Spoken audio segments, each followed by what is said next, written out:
And before we talk about light, before we talk about speed, before we talk about limits, let me ask you something that sounds almost childish. Why should there be a fastest thing at all? Think about that carefully. Not how fast light is. Not what experiments say. Just the idea itself. A maximum speed, a hard boundary, a point beyond which reality says, no further. That's a very strange idea. In everyday life, speed doesn't work that way. You push harder, things go faster. You build a better engine, you move quicker. There's no invisible wall waiting for you out on the highway of motion. There's no cosmic police officer saying, you've reached the maximum speed allowed by existence. So when physics calmly tells us that nothing can go faster than light, we should feel uncomfortable. We should feel suspicious, because nature rarely imposes rules without deep reasons. And here's the first thing that Feynman would want you to notice. This rule is not really about light. That already sounds dangerous, doesn't it? We call it the speed of light, so we assume light is special. But that's like calling the speed of sound the speed of air. Sound is not special because it's sound. It's special because it tells you something about the medium it travels through. Light is doing the same thing. It's telling us something about reality. Now imagine this. You flip a switch. A light turns on across the room. It feels instant. No delay, no waiting, just click and brightness. But it isn't instant. It only feels that way because the distance is small and the speed is very large. Even across a room, light takes time. That should already bother you, because it means there is no such thing as immediate. There is no true now that spans the universe. Everything you see is already in the past. Even this moment. You are slightly late to it. Now stretch that idea outward. Look at the sun. You see it as it was minutes ago. Look at distant stars, and you are seeing ancient history. Look far enough, and you are looking at a universe that no longer exists in the form you're seeing. The universe does not show itself live. It shows recordings, and the speed of light decides how delayed those recordings are. So what happens if you try to beat that delay? What happens if you try to outrun the universe's way of keeping events in order? At first, the question sounds practical. Faster spaceships, faster signals, faster communication. But very quickly it becomes something else entirely. Because speed is not just about motion. Speed is about cause and effect. If I do something here and it affects something over there, how long should that influence take to arrive? If the answer is instantly, then the idea of cause becomes slippery. Effects could appear before causes. The universe could trip over its own logic. Reality doesn't allow that. So it installs a rule, a warning really. Nothing may carry information faster than this pace. Not because light is sacred, not because engines aren't strong enough, but because causality must survive. This is where most explanations stop. They say, that's just how it is, and move on. But Feynman never liked stopping there. He wanted to know what breaks if you try to go further. So let's try. Imagine you could send a signal faster than light, just a little faster. No big deal. What's the harm? Well, depending on how fast you're moving and how someone else is moving, that signal could arrive before it was sent. Not metaphorically, literally. The universe would allow messages to travel into the past. Now pause. That's not science fiction drama. That's a logical consequence. If different observers measure time differently, and they do, then faster-than-light signals scramble the order of events. Yesterday starts talking to tomorrow. Effects start warning causes. The universe doesn't collapse dramatically. It does something worse. It becomes inconsistent. And inconsistency is the one thing physics refuses to tolerate. So instead of allowing faster-than-light motion, the universe reshapes space and time themselves. It slows clocks. It shortens distances. It twists what simultaneous means. All of this effort just to keep causality intact. That's the warning. The speed of light is not a suggestion. It's the maximum rate at which reality can stay logical. Now here's where it gets even stranger. When you move faster and faster, nothing feels different to you. Your heart beats normally. Your thoughts flow normally. Locally, everything seems fine. But to the rest of the universe, you begin to behave oddly. Your time slows. Your motion eats into time itself. It's not that you are moving through space faster. You are moving through time differently.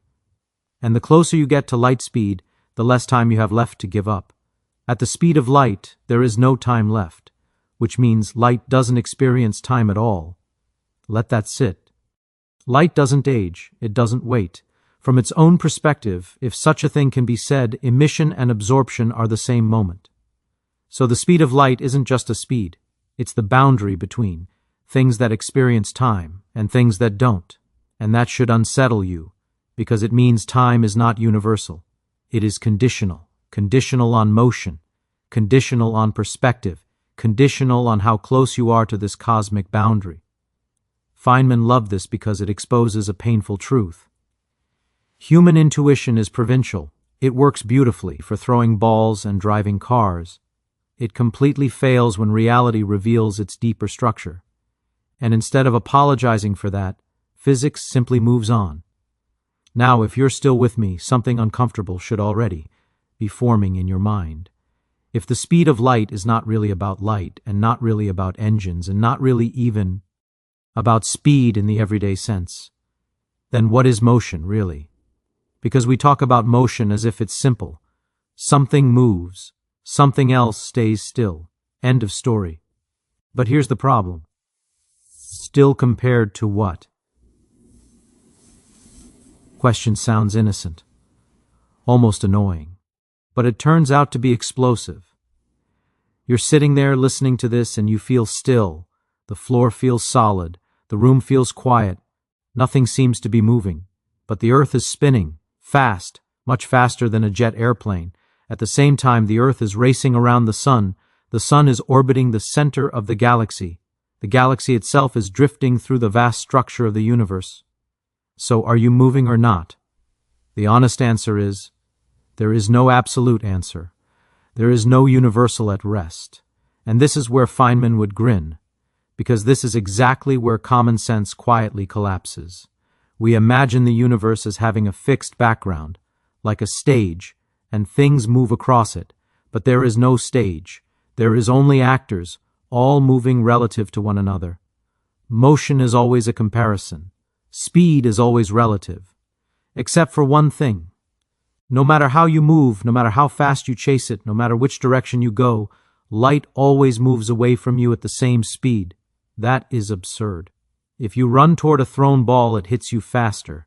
If you run away, it hits you slower. That's how speeds add. That's how life works. But light refuses to play along. Run toward it, same speed. Run away, same speed. Chase it with the fastest spaceship imaginable. Same speed. It's as if the universe is saying you can change how space and time behave, but you will not change this. So something has to give. And it isn't light. It's time. It's length. It's simultaneity. The idea of things happening at the same time. That idea quietly dies here. Two events that happen at the same time for you may not happen at the same time for someone moving differently. There is no single cosmic clock ticking away in the background.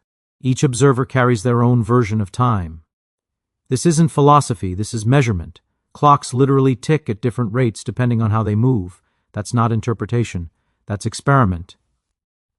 So when people say, why can't we go faster than light? They are asking the wrong question.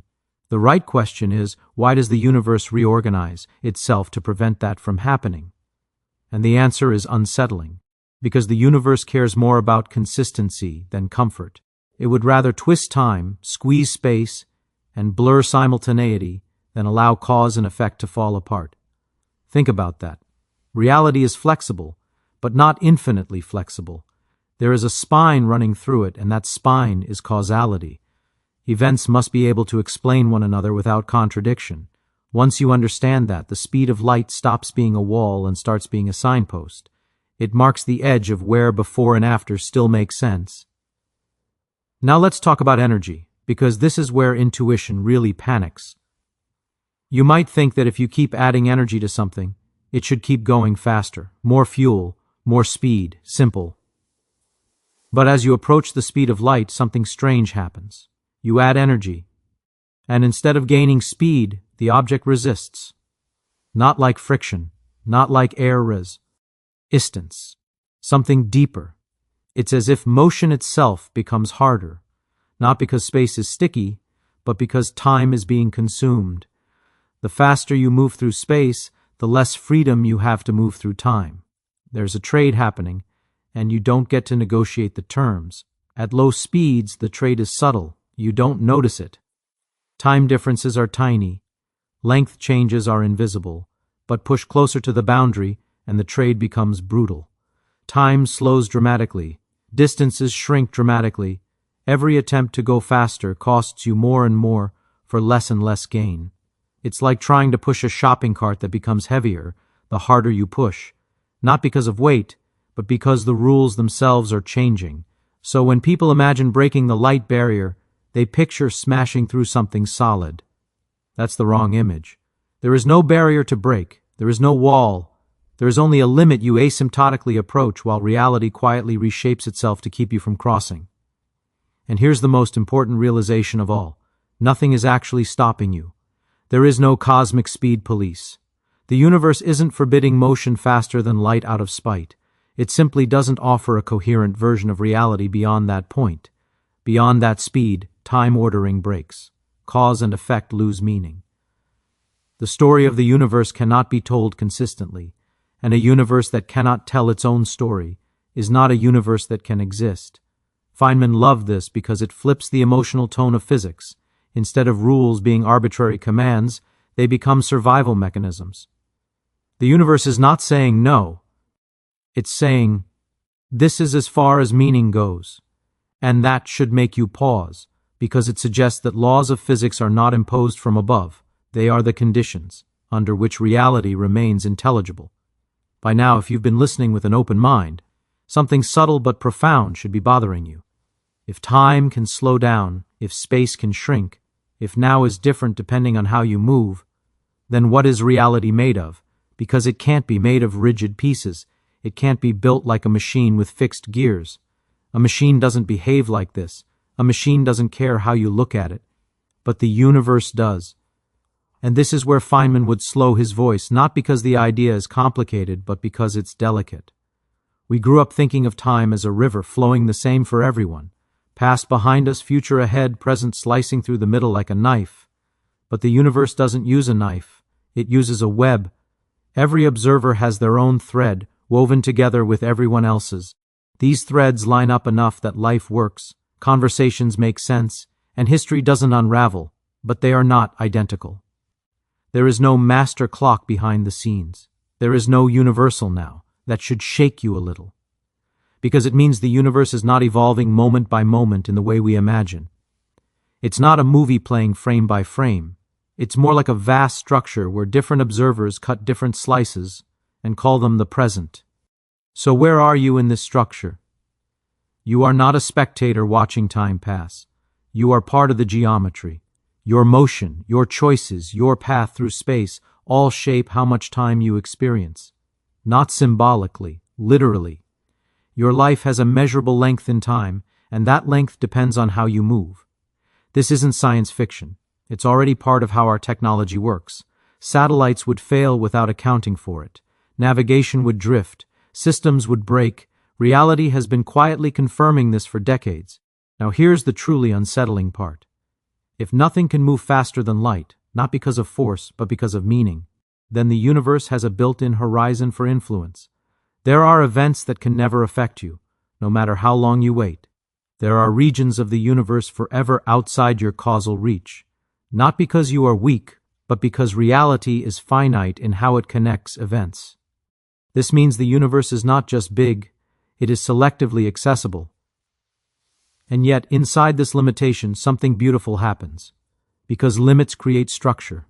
The speed of light knits space and time into a single fabric. It defines what can influence what. It protects cause and effect from collapsing into chaos. Without this limit, the universe would not be richer. It would be meaningless. And this is the quiet lesson Feynman loved to hint at. Nature is not obligated to make sense to us. The fact that it does, even imperfectly, is extraordinary. The rules are not there to frustrate curiosity. They are there to make curiosity possible. So when you hear that nothing can go faster than light, don't hear it as a restriction. Hear it as a clue that the universe is not a collection of objects floating in emptiness. It is a network of relationships, stitched together by causality, timing, and connection. You are not a thing inside it. You are a process happening within it, moving, aging, observing, thinking, never truly still. And that brings us back to the simplest, strangest truth of all. Everything is moving, not just through space, but through time, not just outward, but inward, through experience. Even when you sit quietly, doing nothing, the universe is rearranging itself around you, and you are rearranging yourself within it. The speed of light is not a limit you'll ever slam into. It is a reminder that reality has depth, that intuition is only a local guide, that the universe is stranger than common sense, but kinder than chaos.